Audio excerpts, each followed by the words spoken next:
Bonjour, j'ai le plaisir d'accueillir Sandra Legrand et Valérie Falala. Bienvenue, mesdames. Vous êtes les cofondatrices de Yapuka. Alors, Yapuka, on va en parler. Mais d'abord, Sandra, on vous connaît bien ici. Vous êtes ambassadrice de ce salon des entrepreneurs 2018. Vous avez créé puis revendu Calidea. À l'époque, quand on s'est connus, ça s'appelait Canal CE, je me souviens. Qu'est-ce que vous retenez, vous, de ces années d'entrepreneuriat et qu'est-ce qui fait que vous récidivez aujourd'hui ? Alors, je trouve qu'on retient beaucoup le positif, même si la vie d'entrepreneur n'est pas un long fleuve tranquille. C'est juste fantastique. Et je trouve que le marché de l'entrepreneuriat, l'écosystème a énormément évolué. On le voit bien parce que le salon, c'est 25 ans et on voit qu'il y a des choses nouvelles chaque année, des innovations, à la fois dans l'écosystème financement, mais dans l'écosystème aussi réseau, dans l'écosystème développement commercial, partenariat. Enfin voilà, donc moi, j'ai gardé la société pendant 16 ans, ce qui est quand même un record, oui, parce que vous allez me dire déjà, il y en a qui m'ont dit déjà, tu as revendu, mais enfin 16 ans. Et puis je l'ai créé aussi avec Valérie Falala, dont on parlera tout à l'heure. Et 16 ans avec des acquisitions, avec des levées de fonds, donc un rythme toujours soutenu. Voilà, ça ne s'arrête jamais en fait. D'accord. Et alors ça s'arrête tellement jamais qu'on remet ça. On remet ça parce que en fait c'est un virus qui est un bon virus, une maladie qui est une bonne maladie. Et en fait quand on est passionné, qu'on a des idées, on se dit pourquoi pas y aller une deuxième fois. Alors aujourd'hui avec Valérie vous créez Yapuka. Qu'est-ce que c'est ? Qu'est-ce qui se cache derrière ce petit nom rigolo ? Oui, bonjour. Alors, qu'est-ce qui se cache derrière Yapuka ? Mais Yapuka, c'est ce qu'on se dit quand on est bien préparé à passer un entretien. Donc, on met en relation des jeunes de 18 à 25 ans avec des entraîneurs que l'on labellise, que l'on approuve par un comité de sélection à une méthode Yapuka. Yapuka, c'est se connaître. C'est d'abord, se connaître. 2, parler de soi. 3, s'entraîner à l'entretien. Donc Yapuka, c'est une plateforme de mise en relation entre des jeunes et des entraîneurs. D'accord. Alors comment vous avez eu cette idée toutes les deux ? Comment c'est venu ? Alors moi, vous le savez, j'ai fait beaucoup de pitch d'entrepreneurs, donc on est dans le salon et il y a beaucoup de méthodes là-dessus.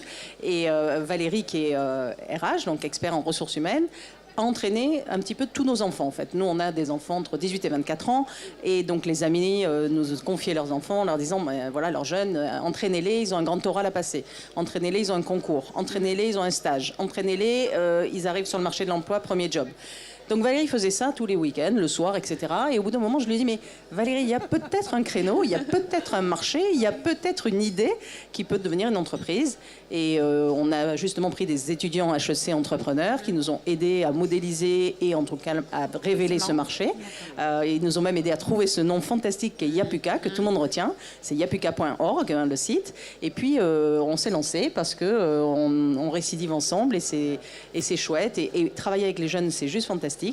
Parce que il y a un vrai avant-après. C'est-à-dire que quand ils arrivent, ils sont un peu timides, ils ont l'impression qu'ils n'ont jamais rien fait, que leur CV est assez nul. On reproche beaucoup aussi aux écoles françaises de ne pas préparer à l'oral. C'est les écoles, mais c'est notre société. Oui, c'est-à-dire aussi, que culturellement, on n'est pas préparé à parler de soi. Et puis, quand on parle de soi, on n'est pas non plus préparé à en parler avec le verre à moitié plein et non pas le verre à moitié vide. Du positif aussi. Et du positif. Donc, faire en sorte qu'on parle de soi, se différencier tout en étant soi-même. C'est-à-dire ne pas cloner les autres, mais révéler ce que l'on est pour pouvoir justement être adapté à ce pourquoi on postule. Et d'ailleurs, ce qui est intéressant, c'est de voir que le gouvernement a bien pris en compte ce sujet, puisque dans 3 ans, il y aura un grand oral au bac qui durera une demi-heure. Et donc, là aussi, un nouveau marché pour nous. Nickel. Les premières et les terminales. Alors justement, c'est quoi l'ambition, les objectifs ? C'est quoi les guidelines que vous fixez ? Écoutez, on va déjà faire grandir la base de nos entraîneurs qu'on sélectionne avec beaucoup de soin parce qu'on veut une extrême qualité, parce que c'est important d'avoir des bons entraîneurs. Donc voilà, on se fixe d'en avoir une centaine sur l'année 2018. On en a déjà quasiment 40. Donc à tout niveau, assez variés, avec des profils différents, des expertises et des expériences différentes. Et puis, bien sûr, aller chercher des clients. Ouais, voilà.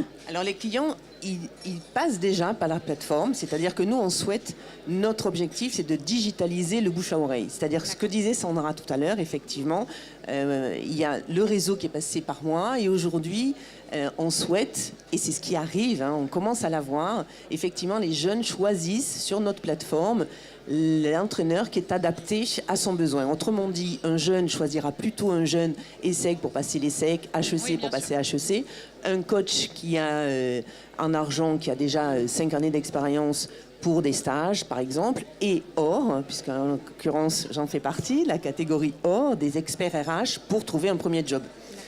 Et donc, effectivement, il y a 3 modules. Il y a une dizaine d'heures d'entraînement. Et il y a 3 modules en face-à-face ou par Skype. Et le tarif ? Alors, ça démarre à 240 € en fait, pour 10 heures d'entretien, et dont 3 fois 1h30 en séance face-à-face ou Skype. Donc, c'est abordable. Et qu'est-ce qu'on n'est pas prêt à investir pour garantir l'avenir de nos enfants, aussi bien dans la bonne école que dans le bon stage ou le bon emploi? C'est pas faux. On va juste terminer par le conseil du coach et le conseil de l'entrepreneur aux entrepreneurs qui sont ici. Qu'est-ce que vous avez envie de transmettre comme message ? Alors, le conseil du coach pour les entrepreneurs, effectivement, c'est de faire, plutôt que de forcément innover en cherchant l'idée incroyable, il y a un marché en fait dans lequel on est bon de trouver sa juste place. C'est-à-dire que pour moi, c'est trouver sa juste place. On parle de ça en coaching, de la posture, effectivement être à sa bonne place. Eh bien, c'est ça. On a tous une bonne place. Et, il faut la trouver. Il faut la trouver et la mettre en œuvre après dans l'entrepreneuriat. Sandra ? Écoutez, moi je dirais 2 choses. 1, il faut oser, il faut y aller, il faut se lancer. Et puis on a toujours plus de chances d'obtenir ce qu'on demande que ce qu'on mérite. Ça, c'est ma grande phrase, que j'ai d'ailleurs dite hier en plénière. Et puis je pense qu'il ne faut pas avoir peur de se tromper parfois, de devoir pivoter, de devoir un peu changer le business model, de devoir changer un petit peu des choses dans son approche. Et donc il faut se dire qu'on ne perd jamais, soit on gagne, soit on apprend. Phrase de Mandela que j'adore aussi. Merci à toutes les deux. Merci. Merci à vous.